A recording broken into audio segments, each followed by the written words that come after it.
223. God, the Devil, and Legal Tender. Chalcedon Report number 193, September 1981. To view the idea of legal tender theologically seems strange to the modern and humanistic mind, but it was once an important issue in the United States.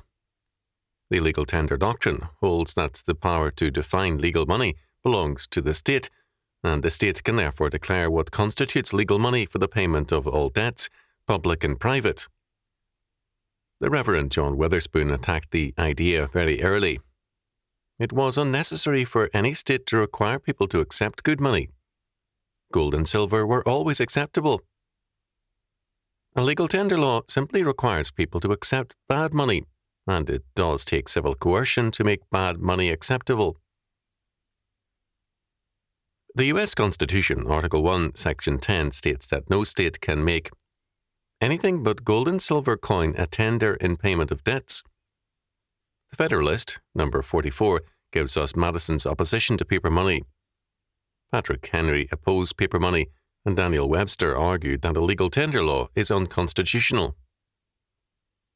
It was the lexicographer and Calvinist Noah Webster who spoke most bluntly.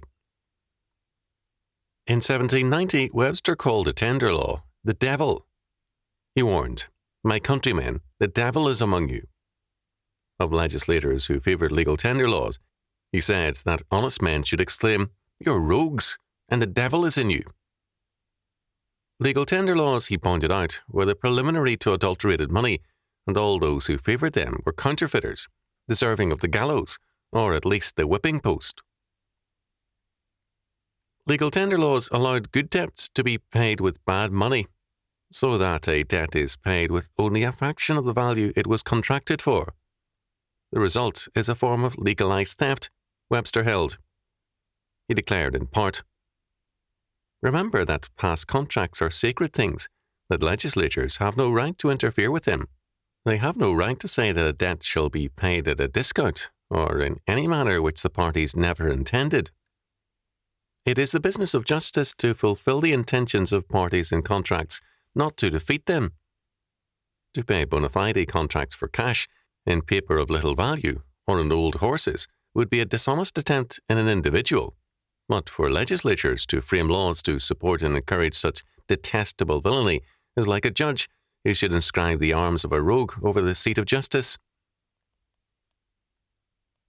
Why did Webster see legal tender laws as the devil manifested in law?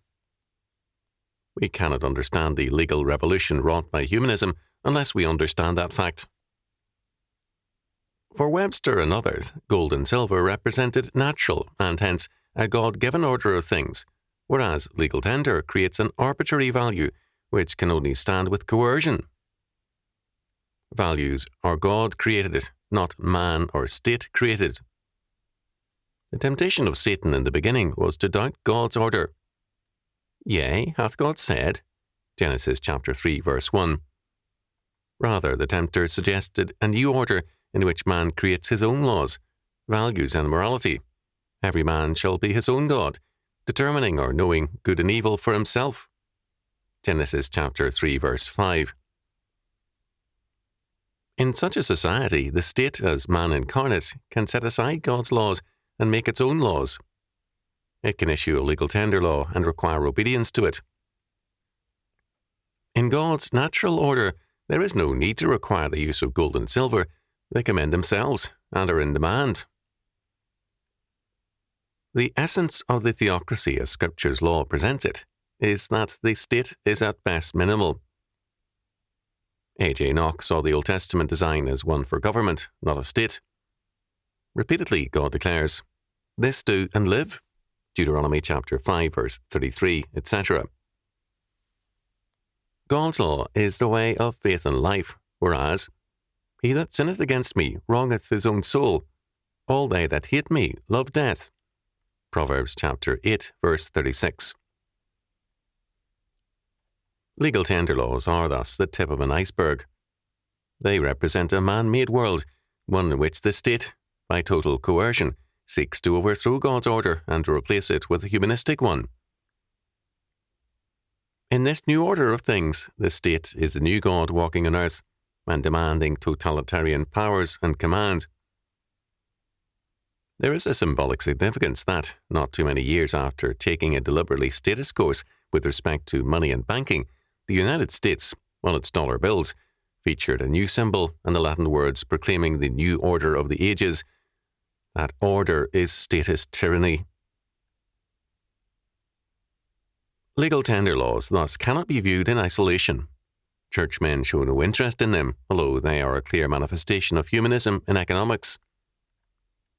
On the other hand, economists see legal tender laws in isolation from theology, though they are a clear expression of the new established religion, humanism. Both are manifesting tunnel vision and are failing to recognize the roots of the problem. Noah Webster saw the issue. It is a moral and theological issue. Webster saw and again called legal tender laws the devil.